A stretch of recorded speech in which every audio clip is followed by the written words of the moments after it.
Estava no meu pique normal, como de todo dia. Eu cheguei na firma, estacionei o carro lá direitinho, aí apaguei. Aí o médico, dois médicos, uma médica estagiária e um médico profissional, falou: Dona Cida, vem cá, senta aqui. Eu falei: pois não, doutor. Olha, chama a família, chama os filhos dele, chama a família que é longe. Eu não tenho muita esperança, ele não tem mais vida. Isso, no outro dia, era a fogueira santa. Sabe o carro que eu tenho, aconteça o que acontecer, esse carro vai para o altar. Estava no meu pique normal, como de todo dia. Eu cheguei no serviço, eu caí morto. Eu estava na igreja orando esse dia por ele. E logo após veio um telefone dizendo para mim: olha, seu marido passou mal na empresa, 7h40 de 2016, e eu quero que a senhora acompanhe. Eu falei: tá bom, pois não. Eu vou entrar no apartamento e vou pegar os documentos e vou para lá para o hospital. Os médicos vieram falar com ela, que já tinha feito de tudo e não tem mais jeito. A senhora assina os documentos para doar os órgãos dele? Aí eu falei assim para ele, olhei para ele e disse: pela minha fé, em nome de Jesus, meu marido já está curado. Uma estagiária que estava junto com o médico virou assim para minha esposa e falou assim: dona, eu sinto muito, teu marido está morto. Se sobreviver, porque ele já está morto, vai ser um milagre. Se ele não viver, como eu estou dizendo para a senhora, não tem esperança. Não tem. O seu marido não tem. Aí eu falei: tem, porque Deus é maior. E eu não lembro de nada. Eu me apaguei. Não lembro de nada. Não vi inferno, não vi o céu, não vi nada. Eu me apaguei. A entrega da fogueira santa foi no outro dia. Eu subi no altar com confecção, quer dizer, ele vai viver. Eu confiei, nada me abalou de eu tirar assim, não, aquele dinheiro pode ser para enterrar ele, para chamar a família de longe, nada veio de existir no propósito que eu tenho com Deus. Subi no altar com garra, com esperança que tudo isso ia passar e a grande vitória ia acontecer. Nada nem ninguém fez eu sair do altar. Vendi o carro, entreguei no altar, enjejuei, cheguei aonde eu morava, ajoelhei no meu apartamento e pedi para o Senhor: Senhor, não mate meu desejo. Quero meu marido de volta. Escute, me ajuda, Senhor. Me ajuda. Eu confiei em Deus até no último momento. Aquela fogueira santa, que ela podia ter pensado, né? Ela falou assim: não, vou pegar eu vou segurar para colocar se precisar de arcar com as despesas de um velório, que velório não é barato. Então ela podia ter guardado aquele dinheiro. Mas eu tinha falado para ela no dia anterior: falar, aconteça o que acontecer, coloca no envelope e põe no altar. Porque ela fez. É muito forte. Porque tem muita gente que não tem esperança, né?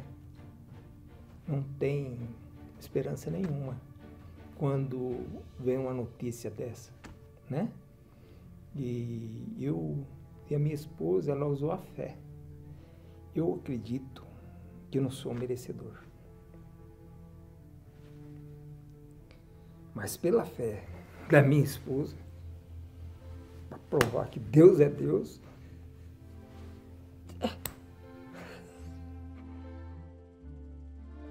no segundo dia, o médico disse: nós teremos que tirar o aparelho hoje. Não tem mais vida para o seu marido Pedro. Eu disse: tem, porque o Senhor faz maravilha. O Senhor faz coisas grandes. Então, eu disse: pode tirar, porque ele vai viver. Mais nada, eu falei: ele vai viver. Eu creio em Deus. Ele abriu os olhos e disse: O que eu estou fazendo aqui? Eu só acordei para a vida de novo no 13º dia no UTI, rindo à toa, rindo. Muito feliz. E o médico me perguntou: seu Pedro, o senhor está rindo por quê, seu Pedro? Eu estou rindo porque só tem uma coisa na minha cabeça. Jesus disse: eu sou o caminho, eu sou a verdade, eu sou a vida. E ele me deu uma canetada no pé, eu dei um grito: doutor, o senhor quer me matar? Ele falou assim: não, seu Pedro, é que o senhor levanta a mão para o céu, agradeça a Deus todos os dias da sua vida, porque o senhor não tem sequela. Com essa parada cardíaca, respiratória, de 36 a 40 minutos, o senhor me desculpa, não tem. É só Deus. E eu não creio, eu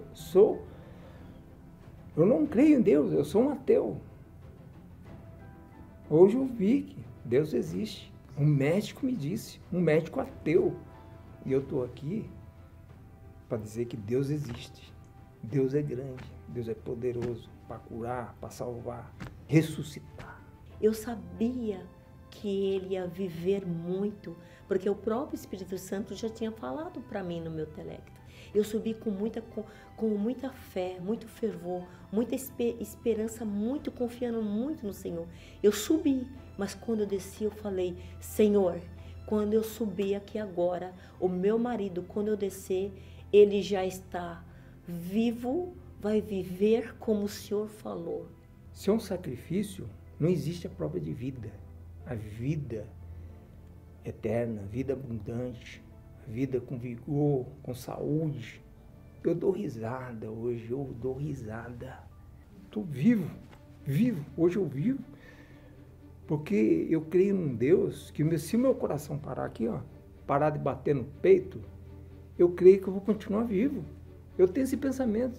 Se eu morrer aqui agora, eu vivo, eu vou viver, eu vou ter vida. E vida com Deus. E vida. Isso que me importa. Se meu coração parar hoje, eu vou continuar vivendo. Como é que pode eu pensar desse jeito?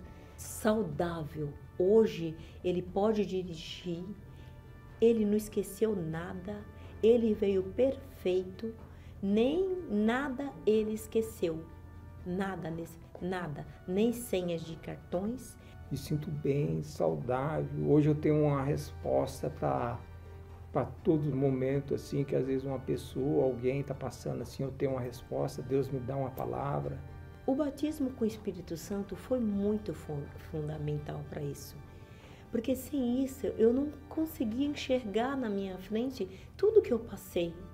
E quando chega cada 6 meses na Fogueira Santa, tem Fogueira Santa que 6 meses atrás eu já estou me preparando para chegar esse dia. É muito bom.